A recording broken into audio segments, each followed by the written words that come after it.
안녕하세요. 사연에 빠지다의 DJ 민영입니다. 여러분은 누군가를 조롱하는 것에 대해 어떻게 생각하시나요? 저는 요즘 그런 사람들을 보고 있으면 참 심보가 못됐다 하는 생각을 하곤 하는데요. 잘못한 일이 있다고 해도 누군가를 함부로 조롱하는 건 하지 말아야 한다고 생각합니다. 그런데 가해자가 피해자를 향해 하는 조롱은 정말 말도 안 되는 악마도 울고 갈 행위라고 생각하는데요. 오늘 사연의 주인공은 피해자신데 가해자에게 조롱까지 받고 복수를 결심하신 분의 이야기입니다. 저는 오늘 사연을 읽으면서 정말 많이 화도 나고 세상에는 저런 나쁜 사람들도 있구나 하는 생각을 했던 것 같아요. 드라마보다 더 드라마 같은 이야기가 준비되어 있으니까요. 궁금하시다면 오늘 어디 가지 마시고 저와 마지막까지 함께 해주시면 감사하겠습니다. 자, 이제 그러면 오늘의 사연 함께 시작해 볼게요. 안녕하세요. 저는 서울에 사는 40대 여성입니다. 얼마 전까지 남편과 딸아이 이렇게 셋이서 살았는데 지금은 엄마와 딸아이 이렇게 셋이 함께 살고 있어요. 아빠는 돌아가셨고 남편과는 이혼했거든요. 그것도 아주 잔인한 방법으로 이혼을 당한 거죠. 왜 좋지 않은 일은 몰아서 온다는 이야기 들어보신 적 있으신가요? 제가 딱 그랬던 것 같아요. 그 시기에 일어났던 일들을 생각하면 제가 아직 이렇게 숨을 쉬고 멀쩡히 살아있는 게 가끔 믿기지 않곤 합니다. 그만큼 정말 많이 힘들었거든요. 이제는 생각도 정리가 좀 되었고 마음도 어느 정도 추스러진 상태라 남들에게 이야기를 할 수 있게 되었어요. 그래서 오늘 이곳에 이렇게 사연을 쓰게 된 거고요. 왜 모르는 사람들한테 이야기를 털어놓으면 조금 후련해지기도 하잖아요. 사실 저도 저에게 이런 일이 생길 거라고는 단 한 번도 생각해보지 못했습니다. 그런 일은 드라마나 영화 속에서만 일어나는 일이라고 생각했거든요. 사실 아직도 생각해보면 그때 그 일들이 다 정말이었나 하는 생각이 들 때도 있어요. 다 지나간 다음인 지금도 실감이 잘 나지 않을 때가 많습니다. 그러면 이제 제 이야기를 한번 시작해볼게요. 저는 소위 말하는 부잣집 고명딸이었습니다. 부모님이 부자셨어요. 친가도 외가도 다들 한 재산씩 가지고 있는 집안이었고 말이죠. 그래서 고생이라고는 모르고 자랐습니다. 고생이라는 단어는 저에게 거리가 먼 단어일 거라고 생각하면서 말이죠. 왜 그렇게 생각했나 모르겠어요. 사람 인생이라는 건 정말 한치 앞을 모르는 건데 말이죠. 저는 사람들이 흔히들 이야기하는 세상 물정 모르는 온실 속 화초 같은 사람이었습니다. 부모님이 워낙 그렇게 키우기도 하셨고 또 저도 일부러 고생해가며 인생을 알 필요는 없다라는 생각을 하고 있기도 했어요. 그냥 지금 가지고 있는 것들을 누리면서 사는 게 좋았고 행복했습니다. 하지만 그런 와중에도 저와 다른 삶을 사는 사람들에 대한 동경 아닌 동경 같은 게 있었는데요. 열심히 사는 사람들을 보면 멋있기도 하고 그런 마음 있잖아요. 물론 제가 그런 마음을 가지는 걸 어딘가에 말하면 다른 사람들이 재수없어 한다는 걸 아니 어디다 말하지는 않았지만 말입니다. 남편은 정말 열심히 사는 사람이었어요. 그리고 굉장히 멋있는 사람이었습니다. 평범한 가정에서 태어난 남편은 성공하고 싶다는 욕구가 강한 사람이었어요. 그래서 늘 뭐든 열심히 했습니다. 친한 친구가 카페를 오픈한 날 그곳에서 우연히 남편을 만났어요. 첫눈에 이상형인 사람이라 멋지다고 생각하기도 했지만 잠시 나눈 대화에서 정말로 열심히 살고 꿈도 이상도 높은 사람이구나 멋지다 하고 생각했습니다. 그래서 제가 먼저 데이트 신청을 했고 연애했고 결혼하게 되었습니다. 만나면 만날수록 남편은 제 마음을 사로잡았어요. 제 주변에는 남편만큼 야망이 큰 사람이 없었거든요. 그래서 그게 굉장히 마음을 설레게 했던 것 같아요. 저렇게 야망이 크고 욕심이 많아야 성공하는 거다. 아빠도 남자친구를 그런 이유에서 마음에 들어 하셨습니다. 그래서 결혼이 생각보다 순조롭게 진행되었어요. 남편이나 남편의 집안에서는 저희 집안에서 남편을 반대할 거라고 생각했는지 한 번에 떨어진 허락에 조금 얼떨떨해 했던 것도 기억이 납니다. 물론 엄마는 조금 내키지 않아 하시기는 했어요. 저렇게 욕심이 눈에 보이는 사람은 위험한 법인데 멍청한데 욕심이 많으면 그건 위험한 거지만 똑똑한 사람이 욕심 많으면 그건 성공의 중요한 요소 중 하나지. 그리고 저렇게 조금 우리보다 떨어진 집안이랑 결혼을 시켜야 우리가 수진이를 마음대로 볼 수도 있고 그런 거지. 아마 엄마는 아빠의 그 말에 넘어간 것 같아요. 아무래도 제가 외동딸이다 보니 엄마는 제가 결혼을 하고 나서 자주 못 보거나 멀어질까봐 항상 그걸 염려하셨거든요. 그런데 대릴사위 늦금으로 데려오는 거면 되지 않냐는 아빠의 말이 엄마의 마음을 돌렸던 가장 결정적인 이유이기도 했습니다. 저와 남편은 그렇게 아무런 잡음 없이 결혼했고 결혼 생활은 몹시 순탄했어요. 남편은 다니던 대기업을 그만두고 아빠의 회사로 취직했습니다. 아빠는 엄청나게 크지는 않아도 그래도 이름을 들으면 알만한 사람들은 알만한 중견기업의 오너셨거든요. 일찍이 제가 그 회사를 물려받을 만한 인물이 되지 않는다는 것도 아셨고 무엇보다 제가 그런 복잡하고 머리 아픈 일에는 전혀 관심이 없었어요. 그래서 언젠가부터 아빠는 사회를 잘 봐서 사위에게 재산을 물려줘야겠다 하는 말씀을 하셨었고요. 남편은 빠르게 일을 배웠고 아빠의 회사에서 인정받았습니다. 처음에는 다들 얼마나 하나 보자, 어떻게 하나 보자 하던 사람들도 남편이 너무 열심히 하고 또 욕심을 가지고 하니 다들 수긍하는 것 같다는 이야기를 전해 들었어요. 아이고, 네가 우리 집 복덩이다, 복덩이야. 제가 복 받은 거죠. 너는 어쩜 말도 이렇게 이쁘게 하니? 시어머니 또한 저에게 무척이나 잘해주셨습니다.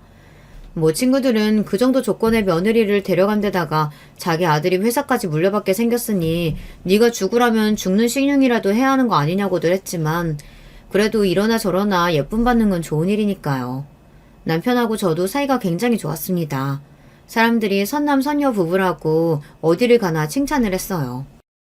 저는 정말 결혼을 잘했구나 하는 생각을 정말 많이 했습니다. 아마 결혼하고 나서 최근까지 제 인생에서 가장 행복했던 시기일 거예요. 결혼하고 한 10년이 넘어가면 보통 부부들은 서로 사이가 소원해지기도 하고 정으로 우리로 산다 뭐 이런 이야기들을 많이 하잖아요. 하지만 저와 남편은 계속 사이가 정말 좋았습니다. 인꼬 부부 뭐 그런 말이 딱 어울리는 한 쌍이었다고 생각해요. 그래서 저는 제 인생에 고난과 역경 이런 단어는 절대 없을 줄 알았어요. 물론 처음에야 저도 그런 생각을 안 한 건 아니었어요. 네 조건 보고 결혼한 거 아니야? 야, 네가 어리바리해서 순해서 그렇지. 세상에는 생각보다 돈 있는 사람들이 이용해 먹으려는 사람들 많다. 괜히 끼리끼리 결혼해야 한다는 말이 괜히 있는 게 아니야. 다들 조금만 가져도 벗겨 먹으려고 하니까 급이 맞는 상대를 찾는 거지. 이런 말을 남편과 만날 때 하도 많이 들었기 때문에 저도 마음 한구석에는 그런 생각을 아주 조금은 하고 있었거든요. 그런데 10년이 넘는 세월 동안 남편과 함께 살면서 그런 생각이나 의심은 정말 아예 사라졌습니다. 딱 한 번 남편이 저에게 뭔가 부탁한 적이 있기는 했어요. 결혼하고 3년인가 4년쯤 되었을 때였을 거예요. 동생이 결혼하는데 내가 좀 보태주고 싶어서. 그런데 당신 가진 돈 좀 있어? 내가 살면서 다 갚을게. 시누이가 결혼할 때 상대방 쪽 집안에서 꽤 이런저런 요구를 많이 하신 것 같더라고요. 아마 사돈댁이 저희 집안이라고 하니 그쪽에서 욕심을 조금 부리시는 것 같다는 이야기를 전해 들었습니다. 그래서 그때 흔쾌히 돈을 줬었어요. 오빠한테 얘기 들었어요. 언니 너무 고마워요. 우리 아가씨 기죽으면 안 되죠. 정말 우리 오빠도 그렇고 우리 식구들은 무슨 복인지 몰라. 이런 언니랑 한 가족이 다 되고 말이야. 시누이는 의사와 결혼했습니다. 제가 알기로 저희 가족의 사돈이란 것이 상대방 쪽이 허락하는 데 꽤나 큰 역할을 한 것 같았어요. 시누이는 간호사였는데 시누이 직업만 듣고서는 원래 그쪽 집안에서 반대를 했다고 들었거든요. 게다가 저희 시댁이 딱히 엄청나게 잘 사는 집안이 아니기도 했고 말이죠. 그걸 확실하게 알 수 있었던 건 시누이 결혼식 날이었습니다. 아이고, 자도 말씀 많이 들었습니다. 네, 반갑습니다. 시누이의 시아버지라는 사람이 그 누구보다 먼저 그 누구보다 반갑게 저희 아빠를 찾아와서 한참 대화를 나누다 가셨거든요. 저희 시아버지보다 더 말이죠. 그걸 보면서 저희 엄마가 저에게 이렇게 이야기했어요. 저 집안은 좀 노골적이다. 그러게. 저는 그때 시댁의 눈치를 봤던 것 같아요. 아무래도 그럴 수밖에 없는 상황이긴 했습니다. 약간 무시받는다고 여길 수 있는 부분이었으니까요. 하지만 다행히 기분 나빠하는 사람은 없는 것 같다는 생각을 했던 것 같아요. 물론 나중에 지나고 보니 그런 것들이 다 쌓여서 결국에는 그 사달이 난 거지만 말입니다.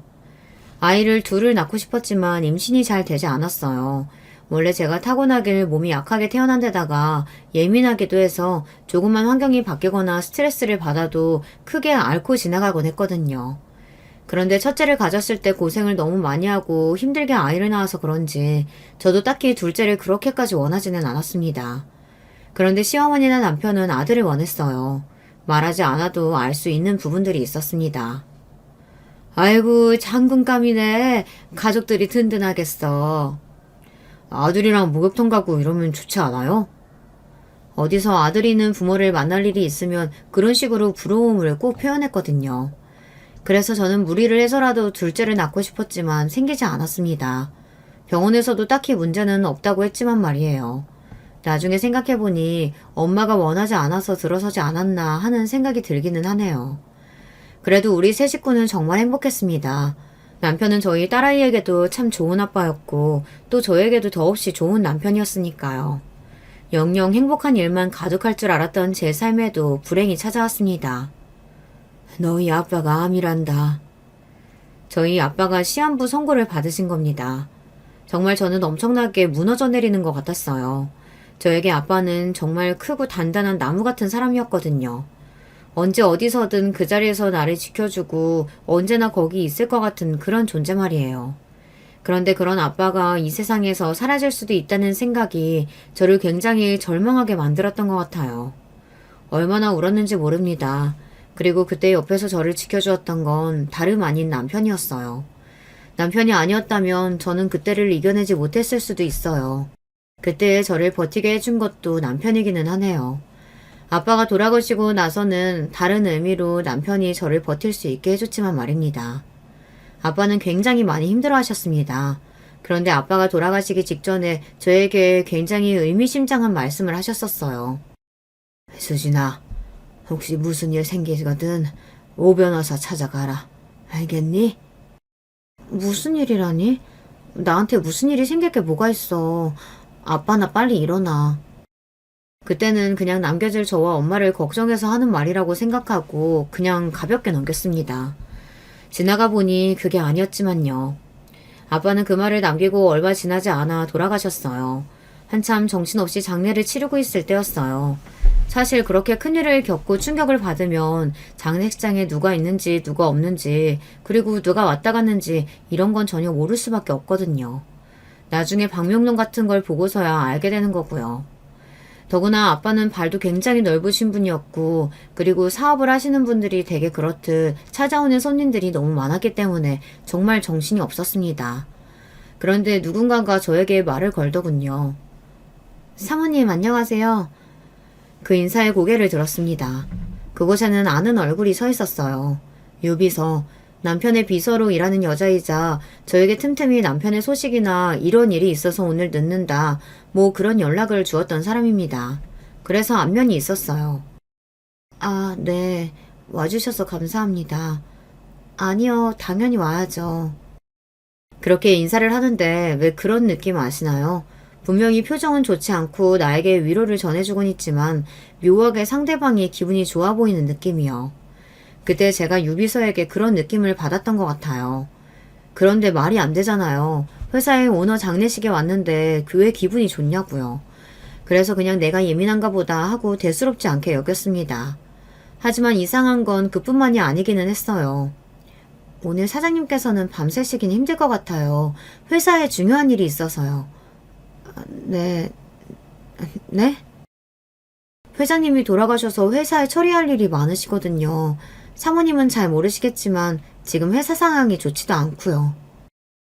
첫 번째로 이상했던 건 남편이 오늘 장례식장에서 밤을 새우지 못한다는 게 아니라 그걸 유비사가 저에게 전달해 준 것이었습니다. 아니 그걸 왜 당사자가 아니라 비서가 전달하냐고요. 장인어른 장례식에 관한 건데 말이죠. 그리고 두 번째로 이상했던 건 유비서의 그 태도였습니다.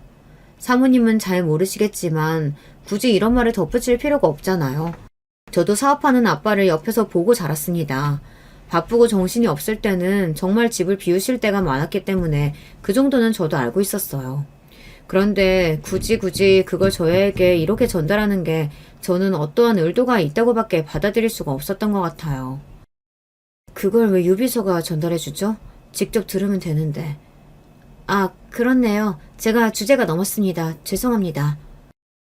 바로 그렇게 사과하는데 더 뭐라고 할 수도 없잖아요. 장소도 장소였고 또 그럴 정신이 없기도 했고 말이죠. 그래서 어딘가 기분이 이상했지만 그냥 넘겼습니다. 그런데 문제는 그 다음이었어요. 아까 유비서 말로는 당신 오늘 밤 못 세운다던데 정말이야? 제 그 질문에 남편이 심하게 당황하더라고요. 정말 심하게 말이죠. 아니 비서가 저에게 그런 스케줄을 설명해 줄 정도면 이미 다 이야기가 된 일정일 텐데 그렇게까지 놀란다는 게 너무 신기했습니다. 뭘 그렇게까지 놀라? 아니, 내가 이야기할 거였는데 당신이 다 알고 있어서 놀란 거지. 유비서가 그런 말도 했어? 몰랐네. 저는 그때 남편의 그 행동에 어딘가 수상하다고 생각하기는 했던 것 같아요. 평소 제가 알던 남편의 모습이 아니었거든요. 장례를 치르고 얼마 가지 않아 제가 이상하다고 느꼈던 그것이 다 그냥 느낀 게 아니라는 것을 알게 되었습니다. 바로 남편과 유비서가 그렇고 그런 사이라는 말을 듣게 되었거든요. 만약에 처음부터 바로 그런 말을 들었다면 남편을 의심하는 사람들에게 뭐라고 했을지도 몰라요. 무슨 그런 말을 하느냐고 말이죠. 하지만 저는 이미 조금 수상하다고 생각하고 있던 찰나였잖아요. 그래서 그냥 넘길 수가 없었습니다. 아빠의 장례를 치르고 한 달도 채 되지 않았을 때 남편에게 물었어요. 당신 요즘 외박이 너무 잦은 거 아니야? 회사 일이 너무 정신없어서 그래. 내가 바보야? 나는 회사 사람들이랑 연락 하나도 안 하는 줄 알아? 남편은 제가 정말 집안에서 화세 사람들이랑은 하나도 교류 없이 온실 속 화초처럼 앉아있는 사람인 줄 알더군요. 하지만 저는 아주 어렸을 때부터 아저씨 아줌마 하면서 알아온 아빠의 회사 직원분들이 굉장히 많습니다. 그게 무슨 뜻이야? 무슨 뜻이긴. 회사가 그만큼 바쁠 일이 없다는 걸 나도 안다는 뜻이지. 그런 제 말에 남편이 입을 다물더군요. 그러고는 아무 말도 하지 않을 것 같은 표정으로 저를 바라봤습니다. 저는 남편의 그 표정에 굉장히 충격을 받았던 것 같아요. 그런 표정은 정말 처음 봤거든요. 싸늘하고 고집 있어 보이고 무슨 말이든 먹히지 않을 것 같은 그런 표정 말입니다.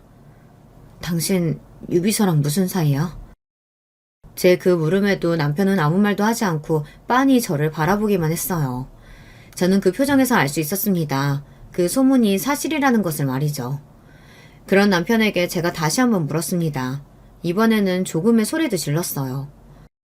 그 소문 사실이야? 왜 말을 못해? 너 정말 바람났니? 어? 남편은 그제야 작게 한숨을 내쉬더군요.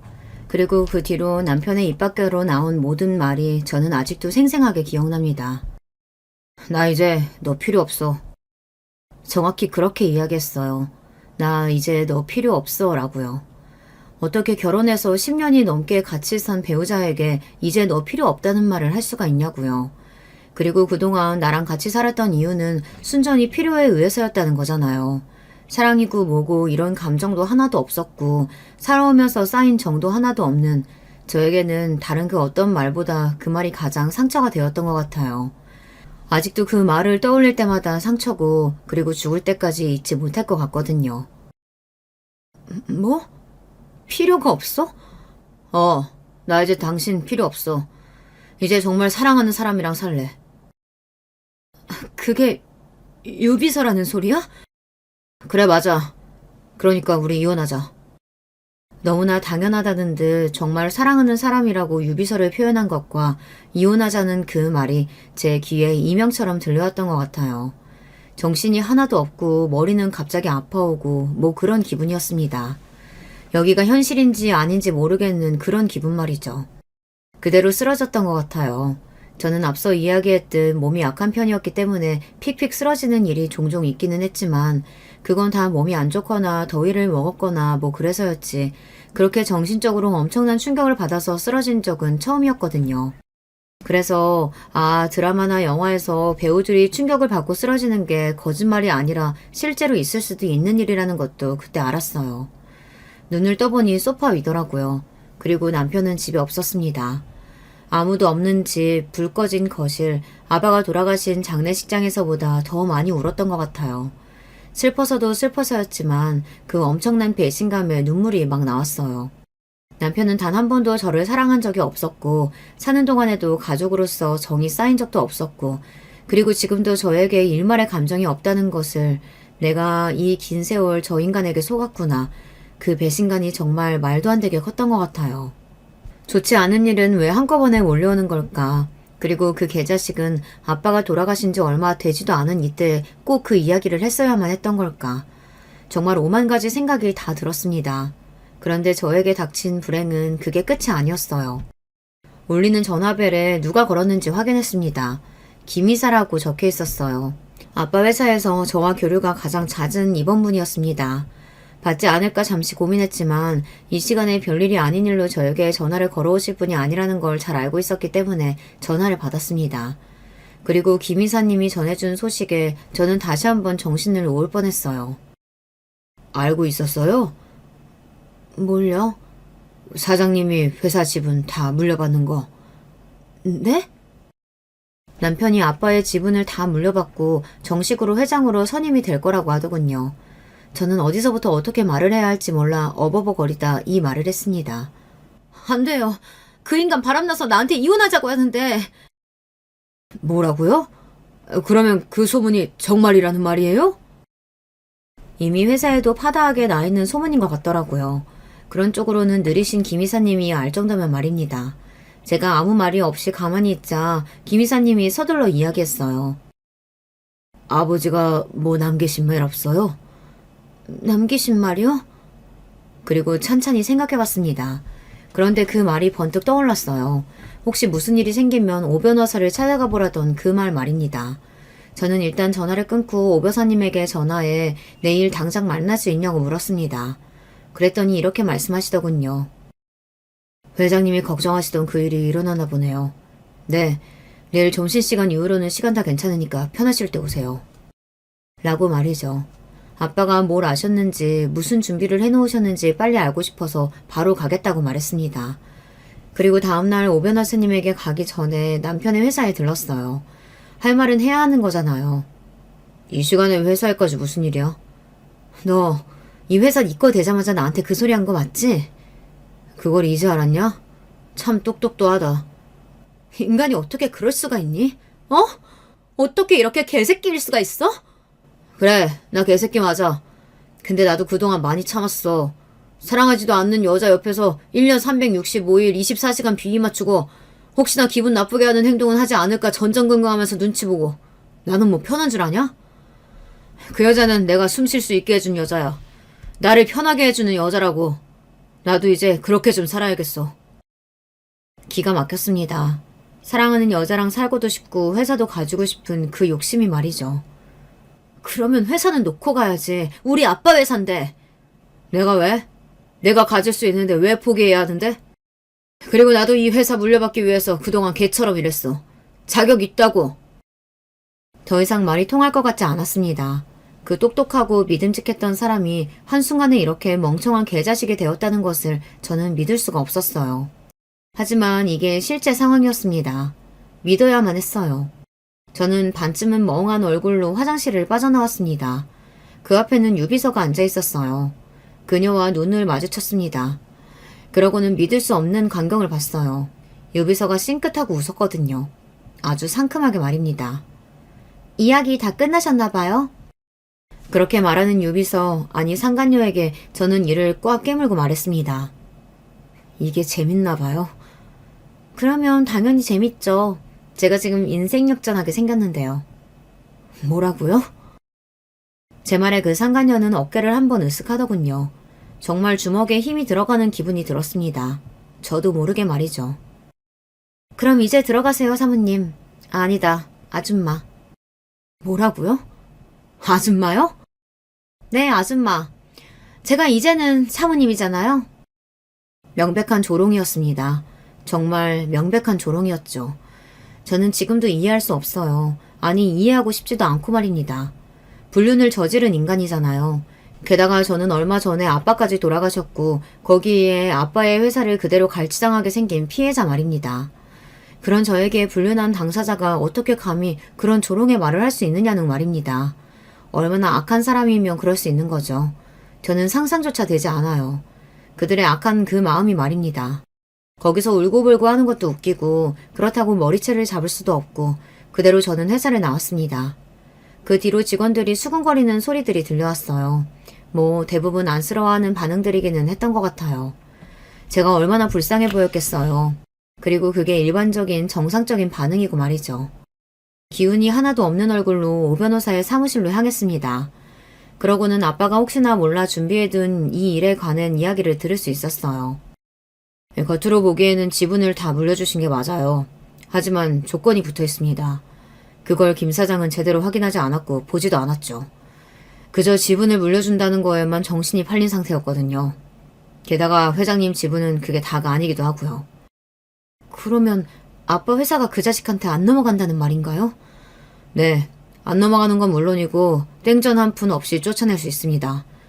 사실 회장님은 돌아가시기 전에 이미 김 사장과 유비서의 내연관계를 알고 계셨습니다. 그런데 따님분이 상처받으실 걸 염려해서 이야기하지 않으시고 이렇게 따로 준비해 두신 거고요.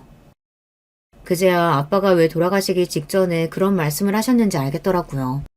그리고 저에게는 말하지 못하고 마음고생을 하셨을 아빠를 생각하니 더더욱 분노가 치솟았습니다. 그것들을 절대 가만히 내버려둘 수 없겠다. 아니, 철저하게 후회할 수 있도록 복수를 해야겠다. 나에게 그리고 우리 아빠에게 무릎 꿇고 빌게 만들어야겠다. 그렇게 생각했습니다. 정말로 땡전 한 푼 없이 보낼 수 있는 거죠? 네. 이미 불륜에 대한 증거도 다 확보해 두신 상태라서 이 부분은 이혼 소송 같은 걸 하면 재산 분할 같은 거 안 해도 되는 쪽으로 판결이 날 거예요. 그쪽에서 오히려 위자료를 물어줘야겠죠. 오 변호사님에게 할 수 있는 건 다 해달라는 말을 남기고 나왔습니다. 한결 마음이 편안해지기는 했어요. 물론 그런데도 그 년놈들만 생각하면 손이 부들부들 떨릴 만큼 분노가 차오르기는 했지만 말입니다. 어머, 너 아직도 집에서 안 나갔니? 이제 여기 우리 집이라던데? 그리고 들어온 집에는 시어머니와 시누이가 와 있더군요. 아직도 모르나 본데? 뭘요? 제가 영문을 모르겠다는 얼굴로 그들을 바라봤습니다. 설마 하는 마음이었던 것 같아요. 그리고 곧 그 설마가 사실이라는 것을 알게 되었고요. 너 쫓겨났다며? 그 회사 이제 우리 거고 우리 세며느리 여는 거 아니야? 표정 보니까 알고 있었네. 두 분은 언제부터 하셨는데요? 그게 중요하니? 이제 그 회사가 우리 아들 거고 나는 젊은 새 며느리 봐서 손주 얻게 될 수도 있다는 게 중요한 거지. 그런 사람들이었더라고요. 뭐 콩 심은 데 콩 나고 판 씹은 데 판 난다지만 그래도 가족이 이렇게 다 쓰레기 같은 인간들일 줄은 몰랐거든요. 제가 어이가 없다는 듯 서있자 시어머니가 저에게 말했습니다. 너 그래도 너희 아버지가 물려주신 재산 많다며? 그걸로 평생 먹고 살 만큼 된다던데. 너무 억울해하지 말고 그냥 조용히 이혼 서류에 도장 찍어. 그러면 혹시 아니? 우리 아들이 조금 더 챙겨줄지? 저는 눈을 꼭 감았습니다. 그리고 숨을 골랐어요. 정신이 나갈 것 같았거든요. 되도록 차분함을 유지하려고 노력하고 입을 꽉 깨물고는 이새로 말을 내뱉었습니다. 나가세요. 뭐요? 나가라고요. 내가 이혼해도 이 집은 내 거예요. 제 명의로 된 제 집입니다. 무단침입으로 신고하기 전에 나가라고요. 저는 인생을 살면서 그렇게 소리를 많이 질러본 날은 그날이 아마 처음일 겁니다. 그리고 그날이 마지막이기도 할 거예요. 제 인생에 그렇게 화가 나는 날은 다신 오지 않을 테니까요. 다른 건 몰라도 그거 하나만큼은 확신할 수 있거든요. 어머머, 얘 소리 지르는 것 좀 봐. 신고? 그래, 해라 해. 그 말에 저는 정말 휴대폰을 들었습니다.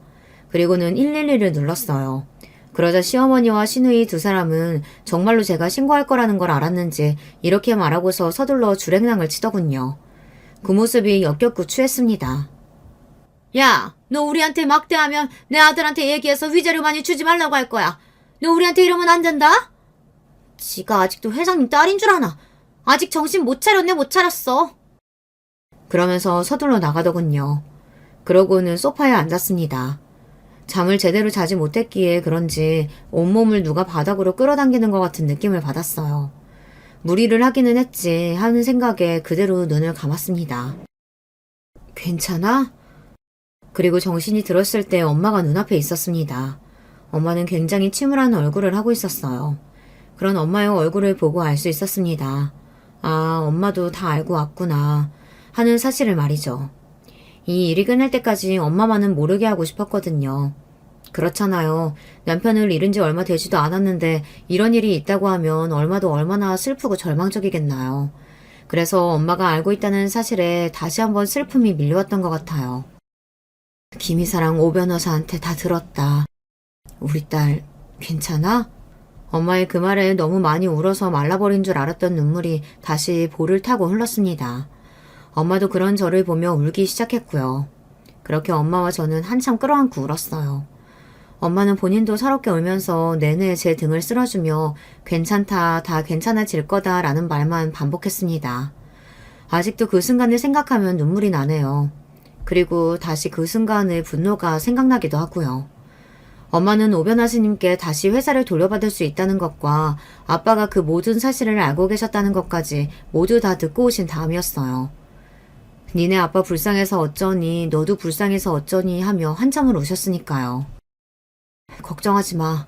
나는 이제 그것들이 망하는 거 보기 위해서라도 더 열심히 살 거니까. 앞서 다른 의미로 남편이 저를 사랑하게 해줬다고 말한 게 바로 그 이유였습니다. 그 년념들에 대한 복수심은 저를 더더욱 열심히 살 수 있게 하는 원동력이 되었거든요. 그리고 온실 속 화초처럼 살던 제가 거친 세상에 나와 강해질 수 있게 해준 인간들이기도 하고 말이죠. 그렇게 생각하면 긍정적인 부분이 아예 없는 것도 아니네요. 남편은 제가 이런 패를 쥐고 있다는 것도 모른 채 신나서 회장이 될 날만을 기다리며 들떠있다고 했습니다.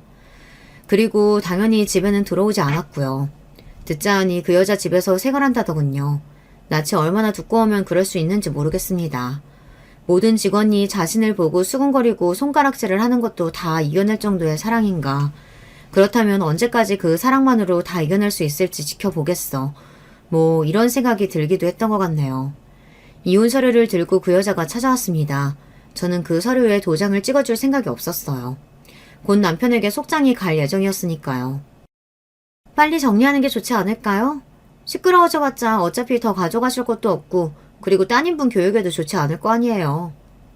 그 말에 욱했습니다. 이게 어디서 내 딸 얘기를 해? 너는 부모가 그 모양 그 꼴이라 그런 것만 보고 자라서 그런 인간이 되었지만 내 딸은 내가 잘 키웠거든. 그래서 이런 일로 너처럼 자라지는 않을 테니까 너무 걱정하지 마. 그런 제 말에 이를 꽉 꿰물기는 하더군요. 그 말이 타격이 있기는 한가 보다 했습니다. 내가 그이한테 그래도 불쌍하니까 줄 수 있는 선에서 최대한 주라고 했어요. 그런데 지금 이렇게 입이 산 거 보니까 안 그래도 되겠네요. 상간녀 주제에 뭐 대단한 아량 베푼다. 그치? 언제까지 그렇게 당당할 수 있는지 보죠. 그 상간녀는 그렇게 이야기한 뒤 자신만만한 얼굴로 돌아서 나갔습니다.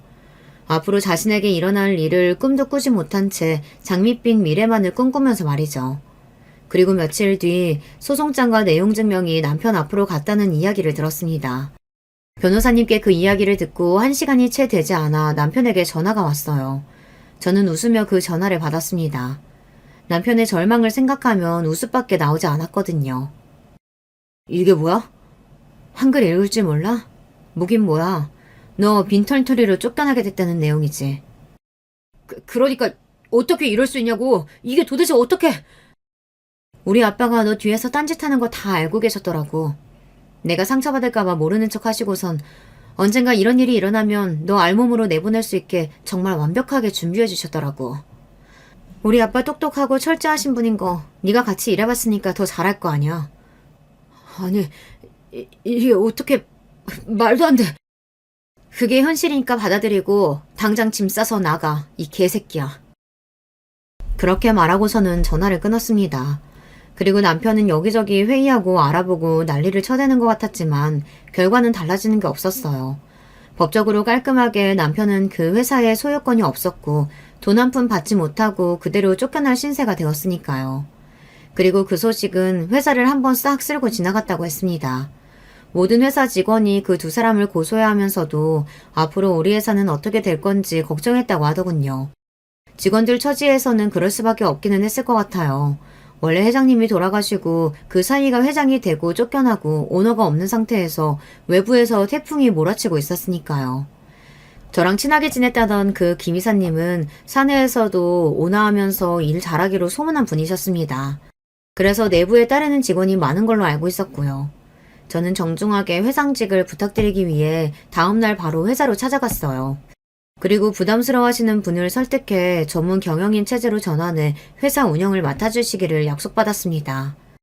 그리고 저는 남편이 이제 곧 쫓겨날 예정인 사장실로 갔어요.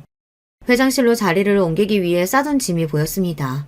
그 짐들을 다 그대로 들고 이 회사를 나가야 한다고 생각하니 웃음이 나오더군요. 그때 제 눈에 멍한 얼굴로 앉아있는 유비서, 그러니까 상간녀가 들어왔습니다. 저는 웃으며 말했어요. 이 짐 그대로 회사 밖으로 나가겠네요. 라고 말이죠. 그 여자는 그제야 제가 온 걸 알아챘는지 저를 보고 인상을 쓰더군요. 하지만 아무 말도 하지 못했습니다. 나는 줄 수 있는 선에서 최대한 안 주려고요. 정말로 빈털터리로 쫓아낼 생각이에요. 그 말을 듣고서는 안색이 하얗게 질렸습니다. 본인보다 10살이나 많은 남자, 그것도 땡전 한 푼 없이 하루아침에 백수된 남자랑 잘 살아봐요. 아, 사랑하니 그 정도는 극복할 수 있겠죠. 말도 안 돼. 뭐가 말이 안 돼요? 아, 땡전 한 푼 없이 쫓아낸다는 거? 진짜예요. 그 인간 나한테 위자료를 좀 많이 줘야 할 거거든요. 그쪽이 그랬죠? 내가 언제까지 당당할 수 있을지 지켜보겠다고. 나는 아마 죽을 때까지 당당할 거예요. 나는 잘못한 것도 없고 당신들보다 훨씬 더 가졌으니까. 그렇게 이야기하고서는 돌아섰습니다. 뒤이어 그 여자의 절규에 가까운 비명소리가 들려왔어요. 저에게는 그게 축하의 팡파레로 들렸지만 말입니다. 남편은 회사에서 쫓겨났습니다. 쫓겨나던 그날 저에게 와서 바지가랑이를 붙잡고 울면서 빌더군요. 그 모습이 어찌나 추하던지요. 여보, 내가 잘못했어. 내가 죽을 죄를 지었어. 한 번만 용서해줘. 내가 왜 네 여보니? 그리고 네가 그랬지? 사랑한 적도 없는 정도 없는 여자 옆에서 그런 척하며 사는 게 너무 힘들었다고. 그런 말을 한 인간이랑 어떻게 같이 살 수 있겠니? 몰랐으면 모를까. 여보, 난 이 여보 아니라니까. 당장 꺼져. 경찰서 가고 싶지 않으면. 남편은 그 말에도 한참을 빌었지만 저는 그냥 경찰에 신고했어요. 그리고 그제야 남편은 나갔습니다. 그리고 얼마 지나지 않아 그 소식은 시댁에게까지 다 들어간 것 같더라고요. 남편은 회사에서 쫓겨나고는 그 상간녀 집으로 들어갔는데 얼마 지나지 않아서 그 상간녀한테까지 쫓겨난 모양입니다. 갈 곳이 없으니 시댁으로 간 거고 모든 사실을 시댁 식구들이 알게 된 거죠. 집으로 시어머니와 시누이가 찾아왔었어요. 아가, 내가 미안하다, 응? 언니, 제가 죄송해요. 그때는 잠시 미쳤었나 봐요. 우리가 이렇게 무릎 꿇고 피마, 응? 한 번만 용서해다오. 이렇게 말하며 무릎을 꿇더군요. 하지만 저는 그들을 용서해줄 마음이 전혀 없었습니다. 불쌍하다는 생각이 들기는커녕 속으로는 무슨 생각을 하고 있을까 하는 생각이 먼저 들었으니까요. 너무 억울해하지 마세요. 그냥 저를 만나기 전으로 돌아갔을 뿐이에요. 아, 그 나이에 땡전 한 푼 없으니까 그건 아닌가? 그 정도는 자신이 저지른 잘못에 대한 대가라고 생각하시고 평생 후회하고 후회하면서 사세요. 아가... 그리고 저 이제 그쪽 며느리 아니니까 그놈의 아가 소리 좀 집어치우시고요. 물론 한 번에 물러난 사람들은 아니었습니다. 계속 빌고 또 빌어서 제가 이렇게 이야기했어요. 이 말을 하면 바로 물러날 것 같았거든요. 제가 아가씨 결혼할 때 집 해드린 거 있잖아요. 그 말을 듣자마자 시누이 얼굴이 사색이 되더군요. 제가 무슨 말을 할지 짐작한 사람처럼요. 지금 당장 어머니 모시고 나가지 않으면 그거도 달라고 소송 갈 거예요. 그리고 귀찮게 해도 마찬가지고요. 아가씨도 소송장 받고 싶지 않으면 당장 어머니 모시고 내 집에서 나가요. 나 더 화나게 하지 말고. 제가 그렇게 말하자 시누이는 태도를 바로 바꾸고서는 자기 엄마의 팔을 붙잡았습니다. 엄마, 나가자. 이게 진짜 지 피해볼까봐 이러는 것 좀 봐. 네 오빠는 딱 보면 몰라? 언니 절대 오빠 용서 안 해. 그러면 둘 중에 하나라도 살아야 할 거 아니야. 나 지금 그 집 빼주면 나도 이혼당해. 엄마는 아들, 딸 둘 다 이혼당하는 걸 보고 싶어? 어? 시어머니는 그제야 아무 말을 하지 못하고 입을 다물더군요. 시누이 말이 맞았으니까요. 얼른 일어나, 얼른. 얘야, 정말. 네, 죽으면 죽었지 용서는 없어요. 제 그 말을 듣고서는 시어머니는 절망스러운 얼굴로 시누이 손에 이끌려 집 밖으로 나갔습니다. 그러고서는 다시 귀찮게 구는 일은 없었어요. 시누이가 아마 잘 단속했을 겁니다. 자기 입속에 있어서는 귀신 같은 사람이라는 걸 알고 있었으니까요. 남편과의 이혼 소송이 마무리되던 날 남편에게 그래도 조금의 재산 분할은 해야 한다는 판결이 나왔어요. 물론 그 재산 분할해준 금액의 80%는 위자료로 제가 다시 돌려받았지만요. 그리고 남편은 회사를 물려받으려고 하는 과정에서 저지른 일들을 벌금 같은 것을 내야 한다고 하더군요. 그래서 받은 돈 모두를 쓰고도 오히려 모자랐다고요. 남편은 주기적으로 저를 만나고 싶다고 연락해왔지만 저는 그 역겨운 얼굴을 보고 싶지 않았습니다. 얼굴만 봐도 속이 울렁거리는 기분 뭔지 아시나요? 저는 남편을 떠올리기만 해도 그랬거든요. 회사는 정말 잘 굴러갔습니다. 역시 제 안목이 탁월했다는 걸 알 수 있었어요. 직원들의 만족도도 상당히 높다는 이야기를 들었고 말이죠. 하늘에 계신 아버지도 무척 흡족해 하실 거라고 생각했습니다. 그리고 강해진 딸을 보면서 많이 슬퍼하지는 않으셨으면 하는 생각도 들었고요. 아마 그러실 거예요. 강하신 분이었거든요. 엄마와 집을 합쳤습니다. 남편과의 기억이 가득한 그 집에서는 살고 싶지 않기도 했고 환경을 좀 바꿔보고 싶었거든요. 왜 그러면 기분이 나아지기도 하고 그러잖아요. 그래서 집을 구하고 인테리어를 하고 가구를 구르고 이사를 하고 그러는 동안 남편 생각을 많이 떨쳐버릴 수 있었던 것 같아요. 한 가지 신기한 점은 딸아이가 남편을 찾지 않는다는 것이었습니다. 원래 자기 아빠를 되게 좋아하는 아이였거든요. 그래서 남편이 바빠서 집에 들어오지 못하는 날에는 아빠 언제 들어오냐고 보고 싶다고 안부를 묻기도 했고 말이죠. 그런데 뭔가를 아는 건지 어떤 건지 아빠를 찾지도 묻지도 않아서 신경이 조금 쓰이기는 했던 것 같아요. 차마 물어보지는 못했습니다. 혹시 안다고 할까봐 무서워서 말이죠. 그 비서인 상간녀는 소문이 쫙 나서 취직을 할 수조차 없게 되었다고 하더군요. 더 이상 받아주는 회사가 없어서 이사했다는 이야기를 들었습니다. 꿈이 참 커 보이는 여자였거든요. 성공하고자 하는 야망도 큰 여자 같았고요. 아마 그래서 지금 그 상황이 그 여자에게는 굉장히 괴로운 일일 거라고 생각합니다. 아주 고통스러울 거예요. 남편은 만나주는 이 하나 없이 방 안에 틀어박혀서 술만 마신다고 들었습니다. 그전에는 자신에게 굽신거리던 사람들을 찾아가서 일자리를 부탁해야 하는 상황도 자존심 상하는데 그런 사람들이 만나주지 않으니 더더욱 그랬겠죠. 그리고 자존심이 워낙 센 사람이라 더더욱 버틸 수 없을 거고 말입니다. 그런 일이 있었던 게 생각나네요. 결혼하고 얼마 지나지 않아서 동창회에 저를 데리고 가서는 어깨에 벽돌을 넣은 사람처럼 으쓱거리고 있었던 남편의 모습 말이에요. 그랬던 동창들 사이에도 이미 소문이 쫙 났을 테니 그 자존심에 고개를 들고 살 수 없을 겁니다. 그러니 현실을 부정하며 저렇게 술만 푸고 있는 걸 테고요. 그리고 시어머니는 그런 아들을 보며 속 터져 하겠죠. 다들 골고루 벌을 받았고 또 그 벌은 죽을 때까지 끝나지 않을 겁니다. 죽을 때까지 지난날 누렸던 영광들을 생각하며 후회하고 또 그 현실을 부정하고 살 테니까요. 저는 이제 이곳에 쓰는 이 사연을 마지막으로 남편에 대한 모든 기억과 생각 그리고 증오의 마음까지 다 털어내려고 합니다.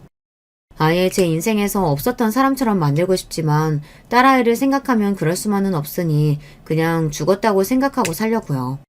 그게 오히려 나을 것 같아서 말이죠. 어차피 저에게는 죽은 거나 다름없는 사람이기도 하고 말이죠. 그래도 지난날을 생각하며 후회로 눈물 짓지 않는 가장 결정적인 이유는 저희 딸아이거든요. 어쨌든 남편과 만나서 결혼하지 않았다면 지금 이 아이는 없을 테니까요. 그건 상상조차 할 수 없고 말입니다. 지금 제 딸아이는 제가 인생을 열심히 잘 살아야 하는 가장 큰 이유가 되는 존재거든요. 앞으로도 그럴 테고요. 오늘 제 이야기는 여기까지입니다. 어떻게 들으셨는지 모르겠네요. 많은 분이 아마 분노하셨을 테고 그리고 이야기가 이렇게 끝나는 것에 대해 많이들 시원해하실 거라고 생각합니다. 제 사연을 아는 모든 이의 반응이 다 그렇거든요. 저는 그거면 된 것 같아요. 그리고 이제 정말로 훌훌 털어낼 수 있을 것 같습니다. 앞으로 제가 새로운 삶을 더 행복하게 살 수 있도록 지금 이 이야기 들어주시는 분들이 다 함께 기도해주세요. 저도 여러분의 행복을 빌겠습니다. 지금까지 제 이야기 들어주셔서 감사합니다. 언제 어디서나 늘 행복하시고 건강하세요. 안녕하세요. 저는 서울 사는 40대 여자입니다. 매번 사연을 듣기만 하다가 저에게도 제보하고 싶은 사건이 발생해서 제보하게 되었어요. 사실 얼마 전까지 저는 그냥 이렇게 평범하게 살다 죽을 줄 알았습니다. 그런데 말 그대로 저에게도 드디어 기적 같은 일이 일어났어요. 혼자만 알고 있기에는 너무 아까워서 널리 알려보려고 합니다. 사람의 인생이라는 게 사연 없는 사람이 없다고들 하잖아요. 저 역시도 순탄한 인생을 살지는 않았습니다. 불행의 시작은 아주 어렸을 때부터였어요. 제가 정확히 8살일 때 아빠가 일하는 중에 돌아가셨거든요. 공장에서 일하셨는데 공장 기계가 고장이 나서 그 자리에서 바로 하늘로 가셨어요. 어떻게 손을 쓸 수도 없다고 하셨습니다. 병원에 실려왔을 때는 이미 숨이 끊긴 뒤였다고 하더라고요. 아이고, 불쌍한 우리 수진이랑 수영이는 어떡하고 이러고 먼저 가니. 아이고, 이를 어째. 내 아들, 우리 영석이. 내 아들 어떡하니. 불쌍한 내 새끼. 미선아, 힘들어도 정신 똑바로 차리고 아기들 키워야 한다. 알겠지? 모르겠어요. 이제 어떻게 살아요? 애들 아빠가 이렇게 죽으면 저는 어떡해요? 저도 제 인생이 있는데 이렇게 빨리 남편이 죽을 줄 몰랐어요. 내 인생은 왜 이런 건지. 사실 우리 아빠가 엄마에게 좋은 아빠는 아니었어요. 유난히 술을 좋아하던 아빠는 술에 취한 채로 집에 오는 날도 무척 많았습니다. 게다가 주사도 심해서 엄마가 많이 고통스러워했죠. 어렸던 저도 그런 아빠가 싫어서 이불 속에 숨어있는 날도 많았어요. 하지만 그런 아빠에도 세상에 없으니 슬펐습니다. 미워도 우리 아빠잖아요. 그런데 엄마는 하루아침에 남편이 죽은 게 믿을 수가 없었나 봐요. 어떻게 이럴 수가 있어? 그래도 자기가 배아파 낳은 자식들인데 이렇게 애들을 버리고 혼자 도망가는 게 말이 되냐고.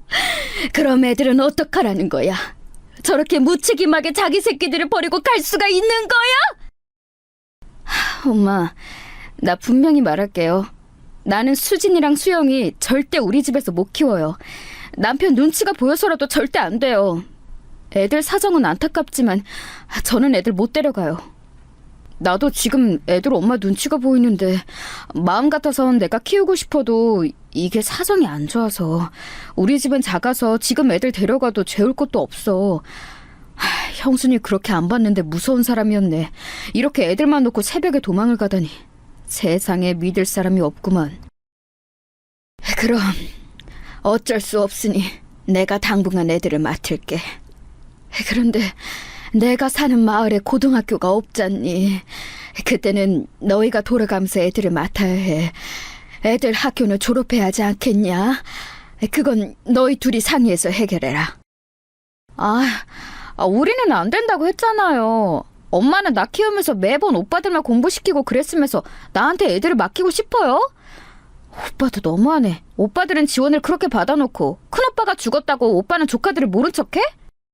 뭐? 말을 왜 그렇게 해? 내가 언제 모른 척했어? 나도 애들 돌보고 싶어. 누가 데려가기 싫대? 애들 엄마한테 눈치가 보이니까 그런 거 아니야. 나라고 이러고 싶어서 그래? 말을 왜 그렇게 섭섭하게 하는 거야? 아유, 그만해라, 그만해. 애들 다 듣는다. 안 그래도 불쌍한데 이게 다 도망간 며느리 때문이지. 자기 남편 죽었다고 바로 저렇게 애들 버리고 가는 게 엄마야? 엄마는 말 그대로 하루아침에 흔적도 없이 사라졌어요. 학교에 다녀왔더니 엄마는 이미 집을 떠난 뒤였습니다.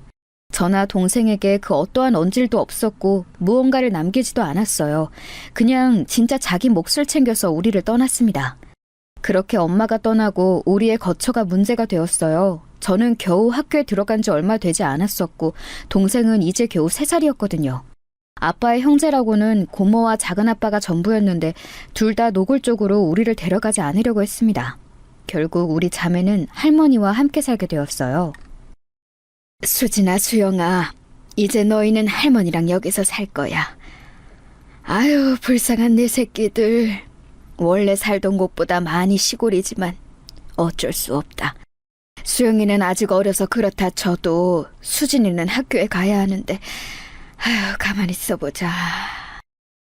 할머니를 따라간 곳은 시골이었어요. 원래 살던 곳은 그래도 광역시라 주변에 뭐가 있었는데 할머니 집은 너무 시골이라 하루에 버스가 겨우 2-3대가 전부였답니다. 학교도 옆 마을까지 30분은 걸어가야 나왔어요. 마을이라고 해봤자 주민도 몇 없어서 전부가 아는 사이였죠. 그런 곳에서 저는 중학생이 될 때까지 자랐습니다. 할머니는 저와 동생이 안쓰럽다고 굉장히 잘해주셨어요. 아빠는 죽고 엄마는 도망갔다며 저와 동생을 보고 가끔은 눈물을 흘리기도 하셨습니다. 그렇게 제가 중학생을 졸업할 때가 되자 당장 제 고등학교를 두고 가족끼리 말이 나오기 시작했어요. 나는 예전에 분명히 말했어요. 절대 저 애들 우리 집으로 못 데려와. 아니, 막말로 내가 잘하면서 뭐 오빠들하고 동등하게 컸으면 몰라. 나도 안 나온 고등학교를 보낸다고 내가 미쳤다고 수진이를 데려가서 키워요? 그때랑 지금은 시대가 다르잖아. 그리고 나도 마음 같아선 당연히 애들 내가 데려가고 싶지. 그런데 지금 내가 월급도 제대로 못 가져다 주는데 마누라 눈치가 보여. 무엇보다 나는 우리 집이 작아서 안 된다니까. 그럼 어떡하니? 고등학생인 애를 혼자 살게 할 수도 없잖아. 그리고 내 몸도 예전 같지가 않아. 나도 언제 죽을지 모르는데 너희 마냥 내가 죽어도 애들 이렇게 모른 척 할 거냐? 아, 참, 엄마는 왜 그렇게까지 말해요? 그럼 어떡해요? 나는 진짜 도저히 애들 못 데리고 가요. 그리고 이제 고등학생이면 혼자 살아도 되지 않나? 나 때는 혼자 살은 애들 많았는데? 수진이한테 물어봐요. 수진아! 수진아! 어디 있니? 그만해라. 아이고, 어려서 부모 없이 자라서 불쌍한데 혼자 살게 할 수는 없지. 너의 마음은 알겠다. 내가 그럼 애들 데리고 근처 광역시로 이사 가던가 해야지. 결국 고모와 작은아빠는 끝까지 저와 동생을 맡으려고 하지 않았어요. 마음 같아선 저도 가기 싫다고 대꾸라도 하고 싶었습니다. 가게 된다 해도 제 마음이 편할 것 같지 않았거든요. 그런 우리 자매를 위해 할머니는 시골집을 팔고 도시로 우리를 데리고 가셨습니다. 고모와 작은아빠도 돈을 조금씩 보태주었어요. 그렇게 근처 도시로 가서 살았는데 불행이 닥치게 되었습니다. 엄마! 이렇게 고생만 하다 죽으면 어떡해요? 우리 엄마 불쌍해. 삼남매 어렵게 키워놓고 이렇게 갑자기 죽으면 엄마 내가 미안해. 엄마. 이럴 줄 알았으면 내가 어떻게든 애들을 데리고 올걸. 엄마, 수진이랑 수영이는 어떡해요? 할머니는 우리 자매를 데리고 도시로 오셨는데 그때는 한겨울이었어요. 매우 추운 겨울이었고 유난히 눈이 많이 내린 때였습니다. 길거리에 눈이 많이 쌓여 있었고 눈 때문에 꽁꽁 얼어 있었어요. 그때 할머니가 우리를 위해 시장에 가겠다고 나섰다가 그만 빙판에 미끄러져서 돌아가셨습니다. 바로 돌아가신 거는 아니었고 병원에 며칠 있다가 가셨는데 할머니가 돌아가시기 전에 저에게 한 말이 있었어요. 수진아, 힘들어도 버텨. 알겠지? 세상 사는 게 쉽지 않아도 하늘에서 이 할미가 우리 수진이랑 수영이 지켜보고 있을게. 힘들 때는 하늘을 보고 아빠랑 할머니에게 덜어놔. 수영이랑 서로 의지하며 버티고 버텨야 해. 할머니가 먼저 가서 너무 미안하다. 할머니, 나 할머니 없으면 어떡해. 나 이제 겨우 17살인데 수영이는 12살이야. 이제 우리는 어떡해.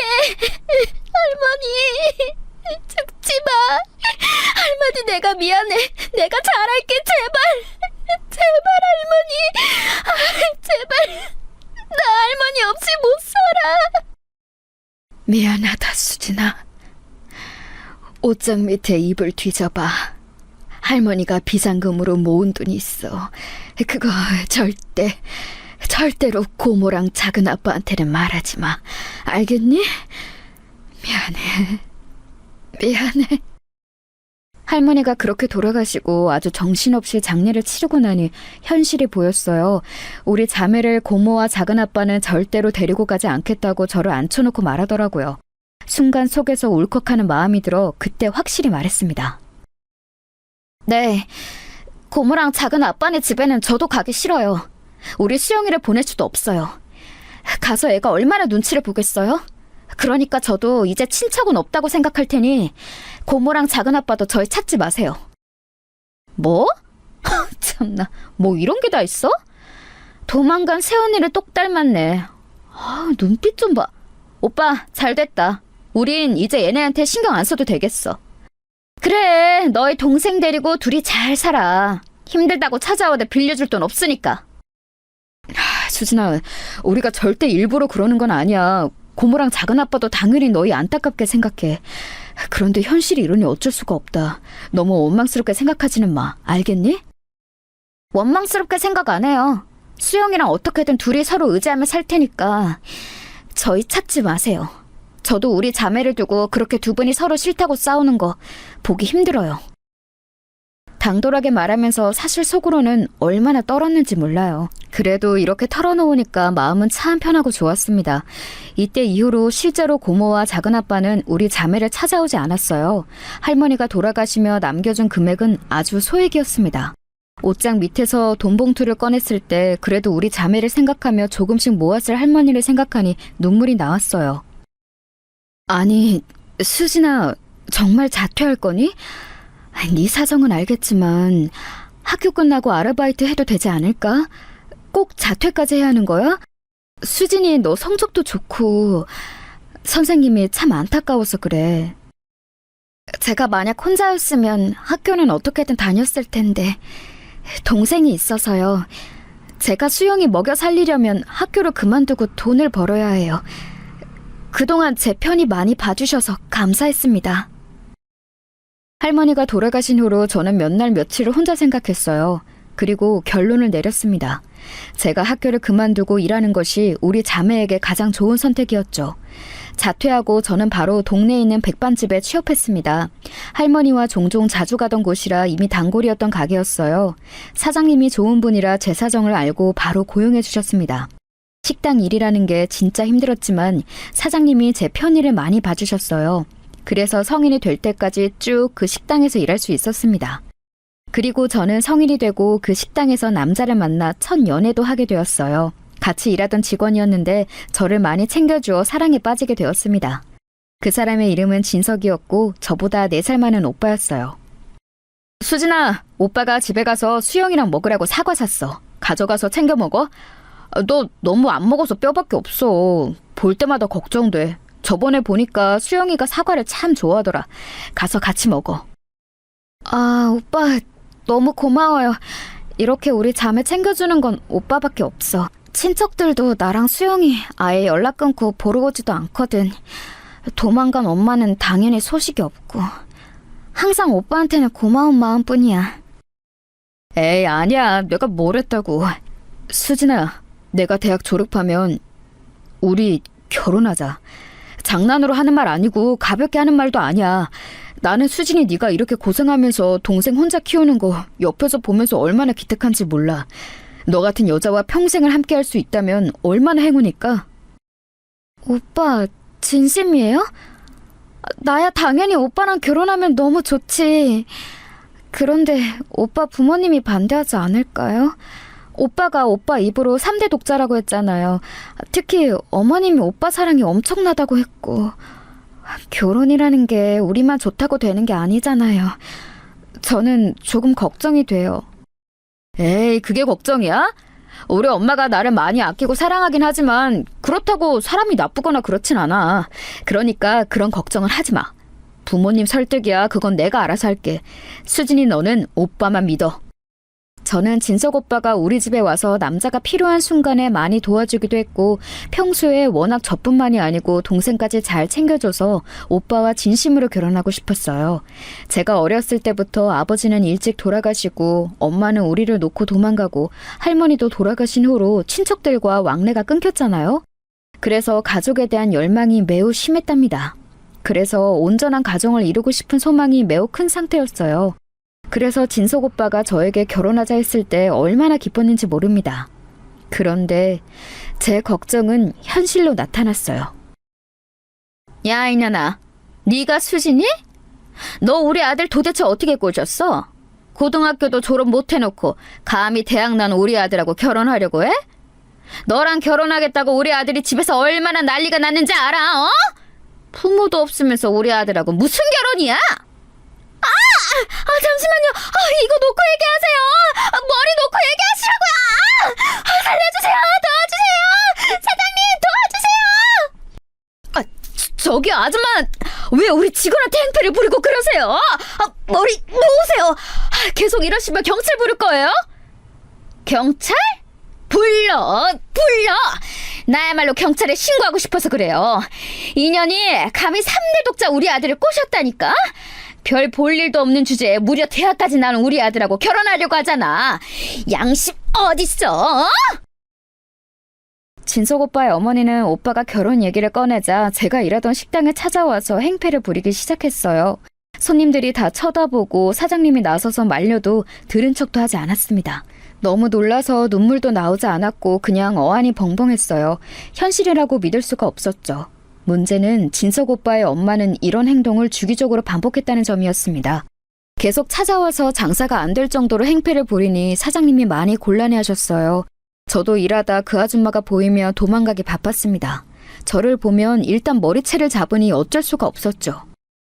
수진아, 너한테 사장님이 나쁜 감정을 가지고 있는 것은 아니야. 그런데 자꾸 저렇게 와서 난리를 치니까 조금 곤란하네. 이게 수진이 탓은 아니지만 손님들도 불편해하고 이를 어떡하니. 네가 진석이와 헤어지는 것은 안 될까? 이런 말을 해서 미안하다. 에이, 아니에요, 사장님. 말씀 이해해요. 그런데 저는 오빠가 지금 제 인생에서 너무 중요한 존재라 헤어지지를 못하겠어요. 제가 그냥 식당을 그만 나올게요. 그동안 감사했습니다.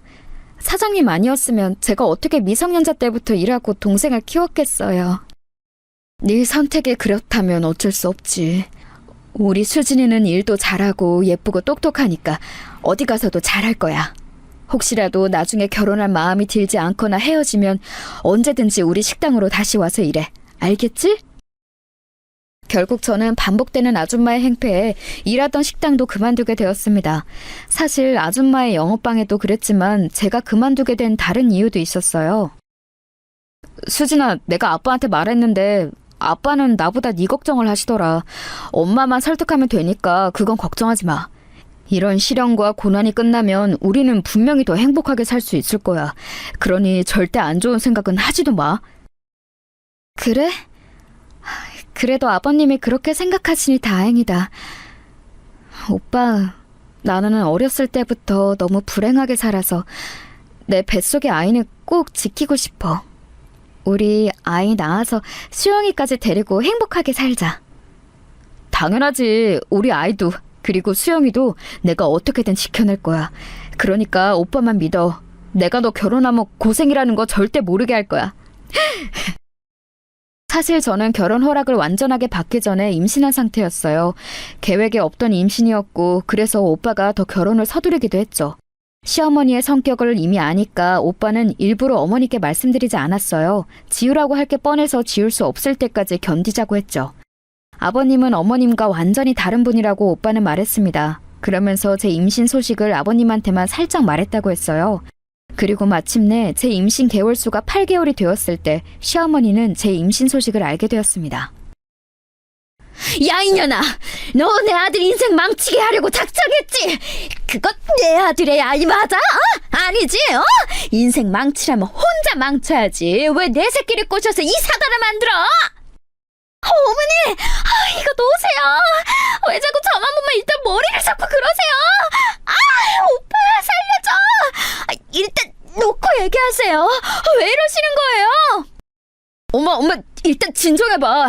수진이 고등학교도 안 나온 것은 맞지만 그래도 착하고 성실해. 가게에서 일할 때도 사장님이 얼마나 예뻐했는지 몰라. 무엇보다 내가 수진이를 너무 사랑한단 말이야. 사랑? 웃기고 있네. 순진한 우리 아들을 저렇게 여우 같은 애가 꼬셨어. 아이고, 내 팔자야. 내 새끼는 공부만 해서 이런 여우 같은 여자 만나면 안 되는데. 어떡해. 나는 몰라. 아이고. 어머니, 제가 잘할게요. 저 고등학생 때부터 동생 혼자 키워서 집안일도 완전히 잘해요. 청소랑 빨래도 잘하고 식당에서 일하면 웬만한 요리도 다 할 수 있어요. 제발 허락해주세요. 저 진짜 열심히 최선을 다할게요.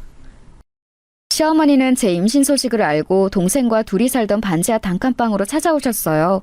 다행히 그때 진석 오빠와 같이 있었는데 둘이 무릎 꿇고 시어머니에게 빌었습니다. 시어머니는 오로지 저한테만 뭐라 하시며 신세한탄을 하셨죠. 그래도 그때는 진석 오빠가 완전히 제 편이었고 무엇보다 시아버지가 우리 부부의 결혼에 많은 도움을 주셨습니다. 여보, 그래도 애들이 책임지고 키운다고 하잖아.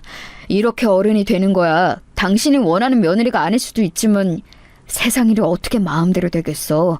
그냥 그럴 수도 있다고 생각하고 이왕이면 손주 생겨서 좋다고 생각하자. 응? 당신은 그렇게 속 편하게 생각해서 좋겠다. 맨날 그렇게 선비같이 생각하고 행동하면 인생이 재밌니? 나는 왕자처럼 키운 내 아들이 저렇게 못 배운 애랑 결혼한다고 생각하니까 속이 다 터져. 자다가도 열불이 나서 잘 수가 없다고. 수진이가 부모 없이 자란 거랑 고등학교도 안 나온 거는 사정이 있잖아. 나는 처음에 수진이 인생 얘기를 듣고 오히려 대단하다고 생각했어. 그리고 안쓰럽잖아. 친척들도 외면했다고 하고. 그냥 우리가 받아주자. 시어머니의 반대가 너무 심했지만 오히려 시아버지는 저를 안쓰럽게 생각하셨어요. 우리 결혼은 시아버지가 없었으면 이루어지지 않았을 거예요. 그렇게 결혼하게 된 우리는 시댁에서 시부모님과 같이 살았습니다. 저한테 동생이 있다고 했잖아요. 제 동생도 시아버지가 데리고 오라고 하셨어요. 수진아, 이 돈으로 수영이 교복이랑 학용품 사라. 너희 시어머니한테는 비밀로 하고, 알겠지? 그리고 아이 돌보는 거 힘들지? 진석이랑 돈 벌어서 모은 뒤에 독립할 수 있게 내가 도울게. 힘들어도 참자. 알겠지? 시아버지는 시어머니와 완전히 다른 사람이었어요. 나중에 남편에게 두 분이 어떻게 만나서 결혼했냐고 물었더니 집안 어른들끼리 맺은 결혼이라고 하더라고요.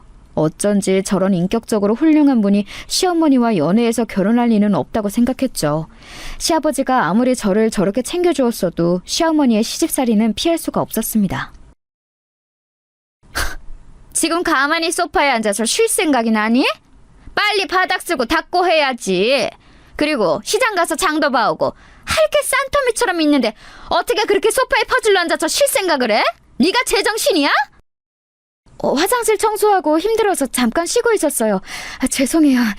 아이가 너무 보채서 낮잠 재우고 그 다음에 집안일 하려고 했어요. 금방 할 테니까 너무 화내지 마세요. 우리 아들이 밖에서 열심히 일해서 돈 벌어오는데 너는 집에서 그렇게 쉬고 있으면 어떡해. 내 아들 돈으로 네 동생까지 먹여 살리고 있잖아. 순진한 내 새끼 꼬셔서 너 좋은 일만 하니까 속 시원하냐? 저도 아이가 어느 정도 크면 밖에 가서 일할 거예요. 남편이 밖에서 일하는 거 저도 안쓰럽게 생각하고 있어요. 고맙기도 하고요. 꼬박꼬박 말 대꾸하지 말고 얼른 일어나서 청소하고 밥이나 해. 아휴, 꼴 보기 싫어. 내가 전생에 무슨 죄를 지었길래 쟤를 며느리로 만난 건지. 아우, 속 터져라. 시어머니는 저를 노골적으로 싫어하셨어요. 시아버지가 저를 두둔하면 오히려 더 뭐라 하시고는 하셨죠.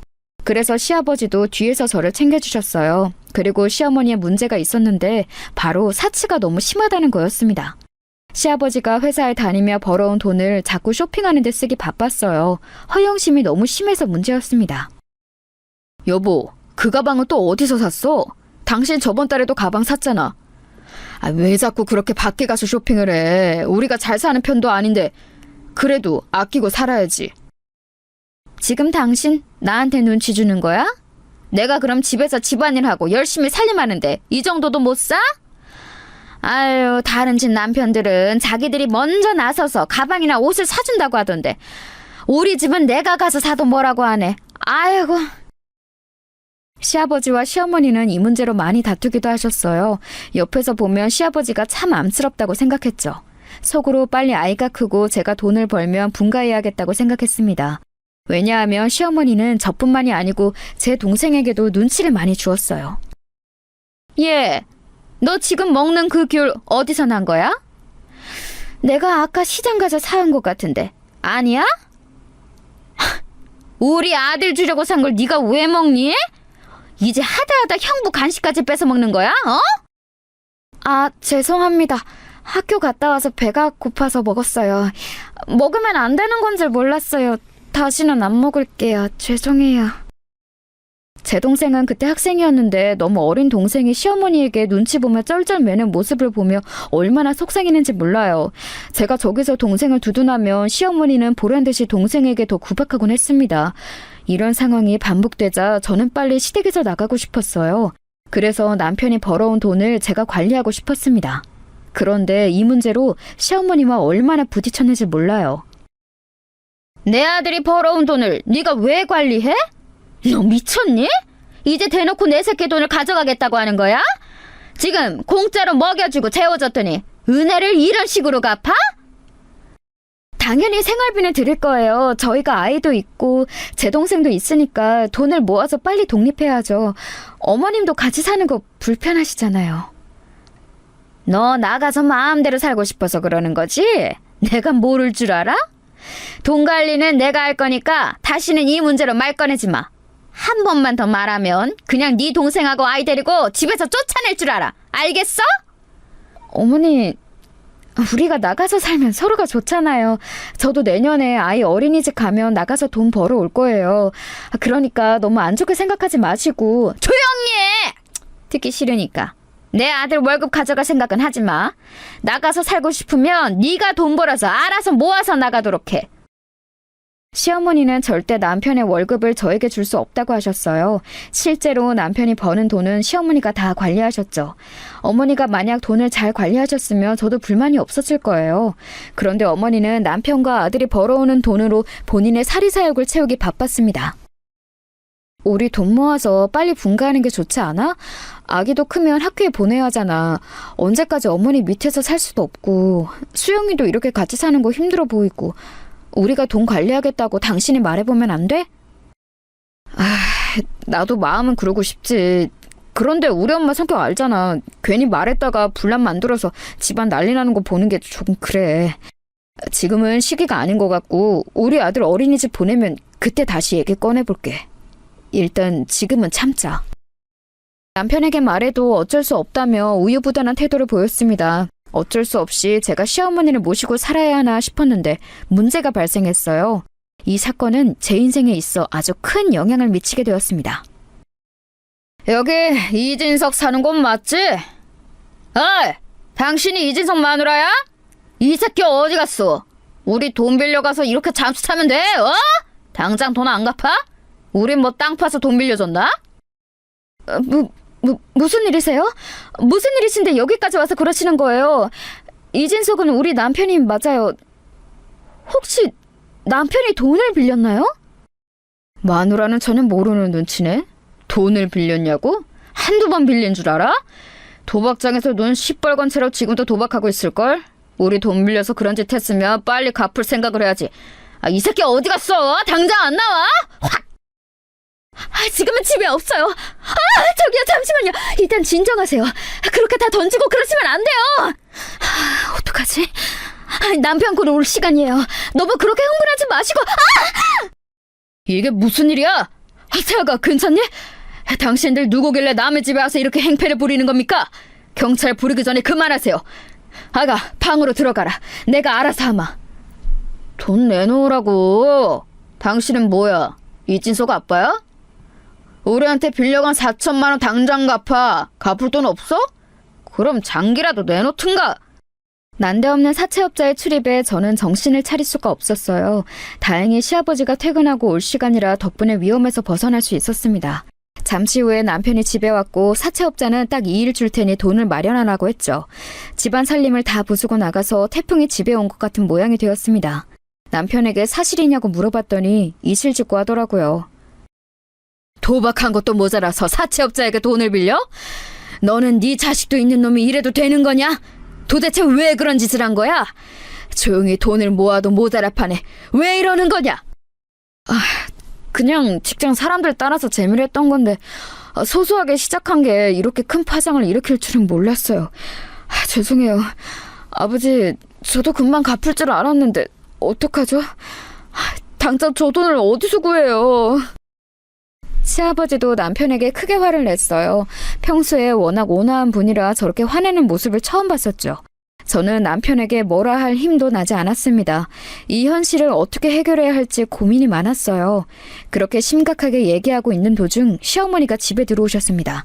그날도 역시 시어머니는 혼자 쇼핑하고 온 상태였어요.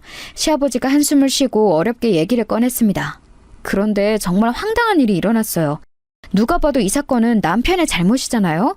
저는 남편이 밖에서 도박하고 사채까지 썼다는 것을 전혀 모르고 있었습니다.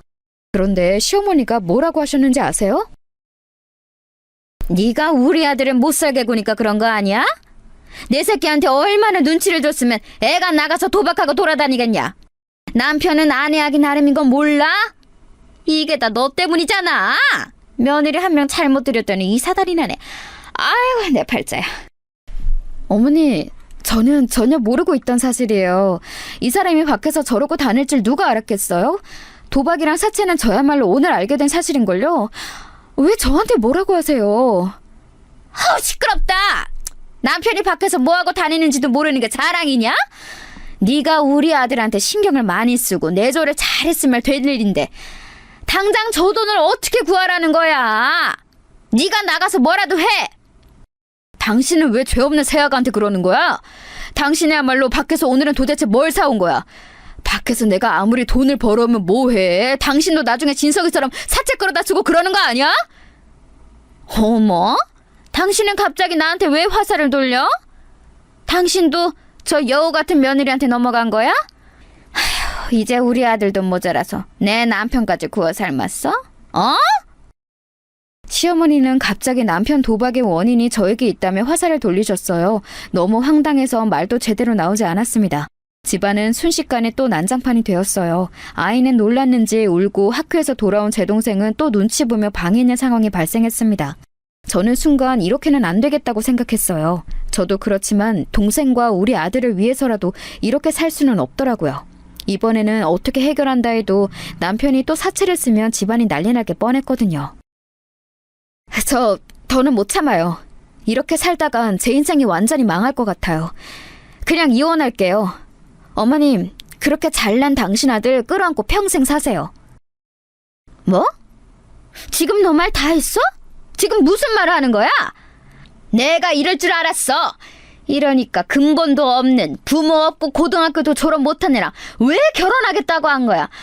아이고, 동네 사람들 창피해서 못 살겠다. 수진아, 네가 어떻게 이래? 부부는 서로 힘들 때 의지하며 사는 게 부부 아니야? 내가 지금 사채 한 번 썼다고 이렇게 이혼하자는 얘기가 쉽게 나와? 나는 당장 이번 주까지 돈을 갚아야 하는데 너는 그런 날을 두고 이혼하자고 해? 갑자기 하는 얘기 아니야. 예전부터 시어머니가 수영이한테 눈치 주고 그러던 거 못 참겠어. 당신이 벌어오는 돈도 내가 관리 못하고 나는 여기서 그럼 할 수 있는 게 뭔데? 내가 하녀야? 집안일은 내가 다 하고. 나 더는 못 참아. 아유, 내가 호랑이 새끼를 키웠어. 부모 없이 갈 것 없는 년 받아줬더니 이게 지금 뭐라는 거야? 그래, 이혼해라, 이혼해. 대신 네 아이는 놓고 가. 내 아들 핏줄을 왜 데리고 간대? 어머니, 말이 되는 소리를 하세요. 막말로 남편이 우리 아들 육아를 하기는 했나요? 신생아 때부터 오로지 제가 먹이고 재우고 했는데요.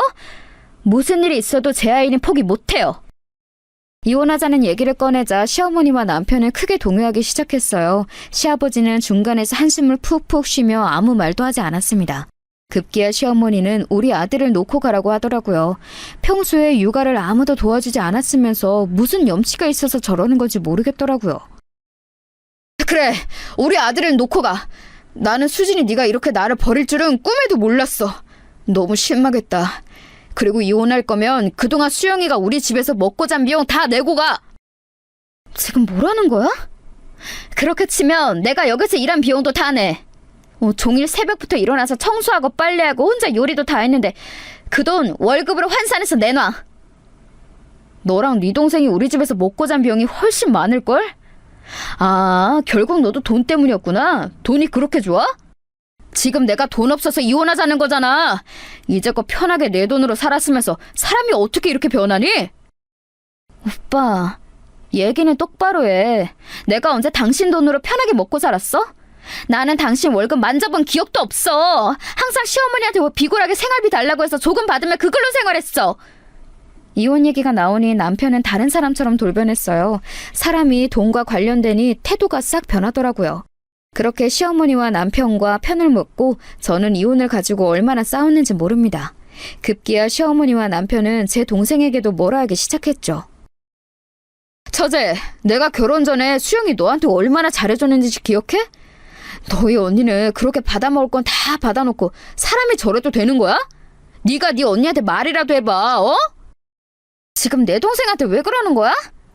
그리고 그렇게 하나하나 따질 거면 내가 그동안 여기서 살면서 얼마나 고생했는지도 따져. 혼자 명절에 하녀처럼 일하고 김장도 혼자 다 하고 오죽하면 나 시장에 가면 상인들이 불쌍하다고 하더라. 먹여주고 채워줬더니 말이 많아. 네 아들 놓고 너는 그럼 그 잘난 동생 데리고 꺼져. 내 집에서 나가라고. 나도 네 얼굴 보기 싫다. 다시는 눈에 띄지 마. 우리 아들은 왜 자꾸 놓고 가라는 거예요? 싫어요. 제가 어떻게 키운 제 아들인데요. 여기 놓고 가면 또 저렇게 사채업자 찾아올 텐데 그 꼴을 어떻게 봐요? 뭐? 너 말 다 했어? 내가 사채를 쓰고 싶어서 썼어? 그냥 한 번 실수한 거라고 몇 번을 말해. 그럼 네가 나가서 돈 벌어봐. 돈 버는 게 쉬운 일인 줄 알아? 그렇게 몇 날 며칠을 싸웠는지 모릅니다. 도중에 사채업자가 말한 기한이 다가와서 급하게 시아버지가 주변의 사정에서 돈을 마련했어요. 시어머니가 그동안 샀던 가방도 몇 개를 팔았죠.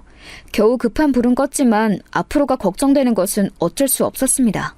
이미 남편과의 관계는 끝이 났다고 생각했어요. 서로 험한 말이 오고 갔고 말도 하지 않던 상황이었습니다. 아이 문제도 그렇고 남편은 절대 이혼을 곱게 해줄 생각이 없어 보였어요. 저는 아들을 꼭 데리고 가려고 했기 때문에 서류상으로 완벽히 이혼하고 싶었습니다. 그런 저에게 구세주는 바로 시아버지였어요. 아가, 그동안 우리 집에서 사느라 고생 많았다. 내가 이번에 사건을 해결하는 조건으로 아들에게 이혼하라고 말했다. 그러니 마음 바뀌기 전에 얼른 너도 도장 찍고 이제 갈 길 가렴. 너도 너 삶을 살도록 해. 아버님, 아버님께는 나쁜 감정이 하나도 없어요. 오히려 이렇게 도움만 주셔서 너무 감사해요. 절대 이혼에 잊지 않을게요. 시아버지가 남편의 도박 빚을 해결하며 이혼하게 도와주셨어요. 유일하게 멀쩡했던 시아버지 덕분에 저는 도장을 찍고 아들과 동생을 데리고 시댁을 탈출하게 되었습니다. 아예 그 지역에서는 살고 싶은 마음이 들지 않아서 무작정 서울로 올라왔어요. 아무런 연고도 없는 곳이라 처음에 얼마나 힘들었는지 모릅니다. 저는 고등학교 졸업장도 없었잖아요. 그래서 아들을 보며 동생이 학교 간 사이에 공부해서 검정고시도 보게 되었습니다. 동생이 옆에서 그런 저를 많이 도와주었어요. 언니, 나 키우느라 너무 고생했어. 나 이제 학교 졸업하고 대학 가면 아르바이트 많이 해서 성원이 같이 키울게. 나는 언니가 나를 포기하지 않고 끝까지 이렇게 책임진 거 너무 고맙게 생각해. 할머니가 돌아가시기 전에 무슨 일이 있어도 서로 의지하고 살라고 하셨거든. 물론 할머니 유언이 아니었어도 너는 내가 끝까지 책임졌을 거야. 우리한테 가족은 서로뿐이잖아. 서울에서 방 한 칸에서 저는 동생과 아들을 데리고 살게 되었습니다. 시간이 흐르며 동생은 학교를 졸업했고 장학금을 받으며 대학을 다녔어요. 저는 아들이 어려 공장에 들어갈 수는 없었습니다. 그래서 급하게 구한방 근처에 있는 김밥집에 일자리를 구했습니다. 아들을 혼자 둘 수는 없어서 동생이 학교에서 오면 대신 봐주었어요. 힘들었지만 서로를 의지하며 그렇게 버티고 버텼습니다. 당연히 사는 게 힘들어서 도중에 주저앉고 싶은 날도 수도 없이 많았어요. 그래도 점차 시간이 흐르며 모은 돈이 생기자 집의 크기가 점점 커졌습니다. 언니, 우리도 드디어 방이 생긴 거야? 너무 감격스러워. 어렸을 때부터 단칸방 생활해서 그런가? 믿기지 않아. 그동안 너무 고생 많았어. 언니 없었으면 나는 이렇게 대학에 다니지도 못했을 거야. 언니야말로 수영이 네가 없었으면 마음 편하게 아이도 못 키웠을 텐데 고마워. 우리 자매가 힘들어도 서로 의지했으니까 이렇게 사는 것도 가능한 거야. 네가 대학 다니며 공부하는 것도 힘든데 아르바이트해서 생활비까지 보탰으니 우리가 이렇게 사는 거지. 작지만 방이 하나 있는 아파트도 전세로 들어갈 수 있었어요. 온전히 제 명의로 된 집은 아니어도 제 손으로 돈을 벌어 들어가서 얼마나 뿌듯했는지 모릅니다. 티끌 모아 태산이라고 하죠. 조금씩 모으니 돈이 꽤 되는 모습이 신기했답니다. 어느새 시간이 흘러 15년의 세월이 흘렀어요. 그렇게 저는 힘들어도 아들과 동생을 보며 버티고 있었는데 어느 날 모르는 번호로 전화가 왔습니다. 네, 여보세요? 말씀하세요. 저기요? 누구세요? 말씀 안 하시면 이대로 끊겠습니다. 아가, 나야. 네 전 시아버지 되는 사람이다. 번호가 그대로였구나. 혹시나 해서 전화했더니 다행이구나. 오랜만이야. 잘 지냈니? 아버님? 어머머, 아버님! 어떻게 지내셨어요? 세상에, 이게 무슨 일이에요? 아가, 갑자기 이런 부탁해서 미안한데 혹시 나 하루만 재워줄 수 있니? 미안하다. 그런데 내가 사정이 있어서. 네? 저 지금 동생하고 아들하고 서울에서 살고 있어요. 아버님 여기로 오실 수 있으세요? 갑작스럽긴 한데, 일단 주소 불러드리긴 할게요. 이혼하고 시어머니와 남편의 연락을 피하려고 그때 번호를 바꿨거든요. 그러면서 시아버지에게는 워낙 감사한 마음뿐이라 몰래 연락처를 혹시 몰라서 남겨뒀었어요. 그 번호를 그대로 15년째 유지하고 있었는데 시아버지가 처음으로 연락을 주셨습니다. 사실 갑자기 재워달라고 해서 당황하긴 했었어요. 아무리 좋은 분이어도 이렇게 오랜만에 연락 와서 재워달라고 하면 당황스럽잖아요. 하지만 상대는 시어머니도 남편도 아니었고 바로 저한테 많은 은혜를 베푼 시아버지여서 허락하게 되었습니다. 갑자기 미안하다. 나도 급하게 결정된 사항이라. 아니, 그나저나 아가 어떻게 지냈니? 너무 오랜만이다. 이렇게 사는 거 보면 얼마나 혼자 고생이 많았어. 그렇게 오랜만에 본 시아버지와 반가운 재회를 하고 저도 잠자리에 들었습니다. 시아버지는 여전히 다정하고 친절하셨어요. 시어머니나 남편이었으면 주소도 알려주지 않았을 텐데 시아버지는 너무 반가운 존재였습니다. 그런데 자고 일어났더니 시아버지가 온데간데 사라지고 없었어요. 급하게 오셨다고 하더니 급하게 볼일을 보러 간 건가 싶었습니다. 그래도 인사는 하고 가지 아쉬운 마음도 들었어요. 그런데 바로 그때였어요. 갑자기 전화 한 통이 울려서 받았더니 부동산이더라고요. 진짜 집 살 거죠? 아가 시아버지 되는 분이 잔금을 다 놓고 가셨고 그 본인 동의만 받으면 된다고 하던데요. 맞죠? 일단 빨리 여기 부동산으로 내려오세요. 집주인도 기다리고 있어요. 도대체 이게 무슨 소리인가 싶어서 어안이 벙벙했습니다. 자고 일어났더니 난데없이 제가 아파트를 가지게 되었다니요? 믿을 수가 없어 시아버지에게 전화를 걸었더니 다행히 받더라고요. 아가, 그동안 열심히 사느라 고생 많았다. 내가 사실 로또에 당첨이 되었어. 이 사실을 며칠 전에 알았는데 나는 지금 병에 걸려서 이 돈이 필요가 없단다. 곧 죽을 목숨인데 이 돈을 어디서 써야 할지 고민하다 너에게 주마. 그리고 네가 이혼하고 아내 사치는 날이 갈수록 심해졌고 아들의 도박도 심해졌어. 그래서 나도 얼마 못 가 이혼하게 되었단다. 네가 사는 모습을 보니 얼마나 고생했는지 느껴지기도 했고 오랜만에 손자를 보니까 얼마나 애틋하던지. 이제 아가 너는 하고 싶은 거 다 하고 살으렴. 어머 아버님, 갑자기 이런 소식을 들으니까 꿈을 꾸는 것 같아요. 그런 사연이 있을 줄은 전혀 몰랐어요. 아버님 어디 계세요? 얼굴 보고 얘기해요. 그리고 어디가 편찮으신 건가요? 아버님, 제가 거기로 갈게요. 아버님을 다시 만나 얘기를 들었더니 전화 그대로였어요. 실제로 로또에 당첨되어 어마어마한 금액이 생긴 것도 맞았어요. 아버님은 그 돈을 저와 동생과 우리 아들이 같이 살 수 있는 고급 아파트를 사고 또 평생 먹고 살 수 있을 만큼 주셨어요. 저는 처음에는 받을 수 없다고 거절했지만 아버님 또한 고집이 장난 아니었습니다.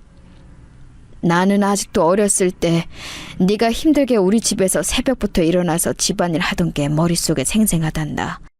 아내 성격이 워낙 드세서 네가 많이 힘들었을 거야. 아가, 그때 고생 많았고 이제는 행복하게 먹고 싶은 거 다 먹고 하고 싶은 것 있으면 다 하며 살으렴. 너무 계속 거절하는 것도 예의가 아닌 것 같아 결국 저는 그렇게 한순간에 부자가 되었습니다. 아버님은 결국 지금 입원하셨는데 제가 병간호도 하고 있어요. 의사가 말한 기간보다 더 살고 계시는데 최대한 오래 살다 가실 수 있게 제가 많이 도와드리려고요. 그리고 사람은 역시 변하지 않는다고 하죠. 시어머니와 남편은 결국 돈 문제로 아직도 문제가 많다고 하더라고요. 그래서 시아버지는 일부러 로또 당첨 사실을 알리지 않았다고 합니다. 어차피 이혼한 상태라 알리지 않아도 괜찮았죠. 여기까지가 제가 준비한 사연인데요. 재밌게 들으셨나요? 힘든 어린 시절을 보냈고 그 뒤로도 절대 편한 인생을 살지 않았는데 결국 이렇게 다 돌려받으니 얼마나 기쁜지 모릅니다. 앞으로 저는 시아버지를 모시고 동생과 아들을 키우며 행복하게 잘 살도록 할게요. 들어주셔서 감사합니다.